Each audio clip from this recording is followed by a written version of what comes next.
بسم اللہ الرحمن الرحیم۔ آج کی ویڈیو میں ہم بستری سے متعلق کچھ باتیں آپ کے سامنے پیش کریں گے۔ محترم ناظرین، اللہ تعالیٰ نے آیت نازل فرمائی جس کا ترجمہ یہ ہے: تمہاری بیویاں تمہاری کھیتیاں ہیں، اپنی کھیتیوں میں جس طرح چاہو آؤ۔ محترم ناظرین، ہم بستری جمعے والے دن کیوں نہیں کرنی چاہیے، یا ہم بستری جمعرات کو کیوں ضروری ہے؟ جمعہ کا دن ہم بستری ایک خاص دن ہے۔ ہم بستری جمعہ کے دن کرنے کے فائدے اس ویڈیو میں آپ کے سامنے پیش کریں گے۔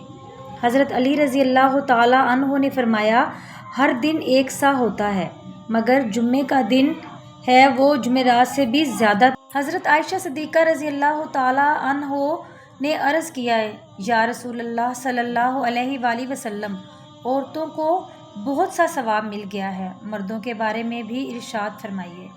یہ سن کر نبی پاک صلی اللہ علیہ وآلہ وسلم مسکرائے اور فرمایا، مرد عورت کا ہاتھ پکڑ کر مانوس کرتا ہے تو اس کے لیے ایک نیکی لکھی جاتی ہے۔ جو مرد پیار سے اپنی بیوی کے گلے میں ہاتھ ڈالتا ہے تو اس کے ہاتھ لگانے میں 10 نیکیاں لکھی جاتی ہیں۔ جب وہ اپنی بیوی سے مباشرت کرتا ہے تو دنیا مافیا سے افضل ہوتا ہے۔ جب غسل کرتا ہے تو بدن کے جس بال پر سے پانی گزرتا ہے اس کے لیے ہر بال کے بدلے میں ایک نیکی لکھی جاتی ہے، اور ایک گناہ معاف ہو جاتا ہے، اور ایک درجہ بلند کر دیا جاتا ہے۔ اور غسل کرنے کے عوض میں جو چیز دی جاتی ہے وہ دنیا و مافیا سے بہتر ہوتی ہے، اور بے شک اللہ تعالیٰ اس پر فخر کرتا ہے اور فرشتوں سے کہتا ہے کہ میرے بندے کی طرف دیکھو، ایسی سرد رات غسل نجابت کے لیے اٹھا ہے اور اس بات پر یقین رکھتا ہے کہ میں اس کا رب ہوں۔ تم اس بات پر گواہ رہو کہ میں نے اس کو بخش دیا۔ جمعرات اور جمعے کا دن ہم بستری اور غسل کرنے کی ترغیب اس لیے دی گئی ہے کیونکہ نماز جمعہ کی ادائیگی کے لیے جامع مسجد جانا ہوتا ہے۔ کہیں آتے جاتے نظر پڑنے سے طبیعت میں کسی قسم کی شہوت پیدا نہ ہو اور خواہش سے نفس اطمینان ہونے کے سبب نماز اور خطبے میں دل جمعی حاصل ہو جائے۔ حدیث نبوی صلی اللہ علیہ وآلہ وسلم ہے کہ مرد کا اپنی بیوی کے ساتھ اکٹھے ایک بستر میں سونا افضل ہے، یہ کہ کسی ایک کو عذر ہو، اس لیے کہ مقصد ہم بستری کرنا نہیں بلکہ مقصد بیوی کے دل کو خوش کرنا ہے۔ بیوی کے دل کو خوش کرنے کے لیے ایام کے دنوں میں بھی اس کے قریب ہو جانا گویا انبیاء علیہ السلام کی سنت ہے۔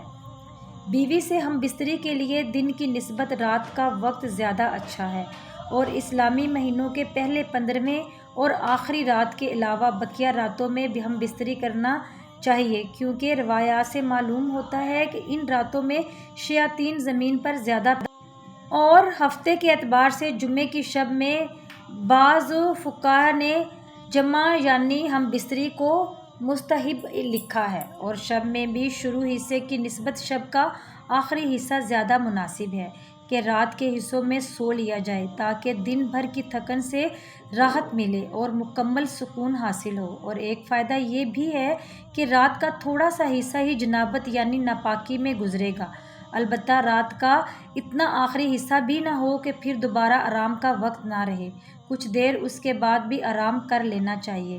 جب خاوند کو اپنی بیوی کے پاس آنے کی حاجت ہو تو اس کا طریقہ یہ ہے کہ بیوی کے ساتھ کمرے میں اس وقت اور کوئی نہ ہو، حتیٰ کہ شیرخوار بچہ بھی نہ ہو۔ وہاں اگر بچہ سویا ہوا ہو تو کوئی مضائقہ نہیں۔ شریعت نے میاں بیوی کو اختیار دیا ہے کہ وہ دن میں یا رات میں کسی بھی حصے میں مباشرت یا کو سرانجام دے سکتے ہیں۔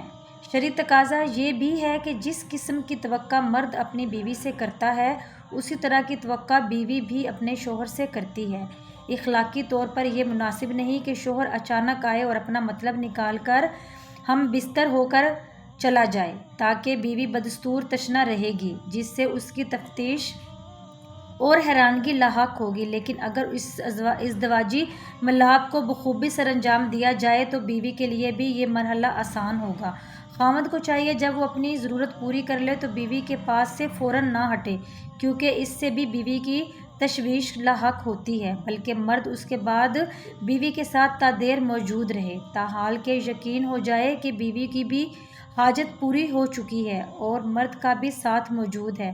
حضرت ابو ہریرہ رضی اللہ تعالیٰ عنہ سے روایت ہے کہ رسول اللہ صلی اللہ علیہ وآلہ وسلم جس نے حیض والی عورت سے مباشرت صحبت کی یا کسی کاہن کے پاس گیا اور اس سے غیبی معلومات کے بارے میں کچھ پوچھا اور اس کی کہی ہوئی بات کو سچ مان لیا تو اس نے محمد صلی اللہ علیہ وآلہ وسلم پر نازل کی جانے والی چیز کے ساتھ کفر کیا۔ حضرت عبداللہ بن عباس رضی اللہ تعالیٰ عنہ سے روایت ہے کہ انہوں نے فرمایا جب کوئی شخص حیض کی حالت میں بیوی سے مباشرت یا صحبت کر لیتا ہے تو نبی کریم صلی اللہ علیہ وآلہ وسلم اسے آدھا دینار صدقہ کرنے کا حکم دیتے ہیں۔ دعا ہے کہ اللہ تعالیٰ میرا سنانا اور آپ کا سننا اپنی بارگاہ الہی میں قبول اور منظور فرمائے۔ آمین ثم آمین یا رب العالمین۔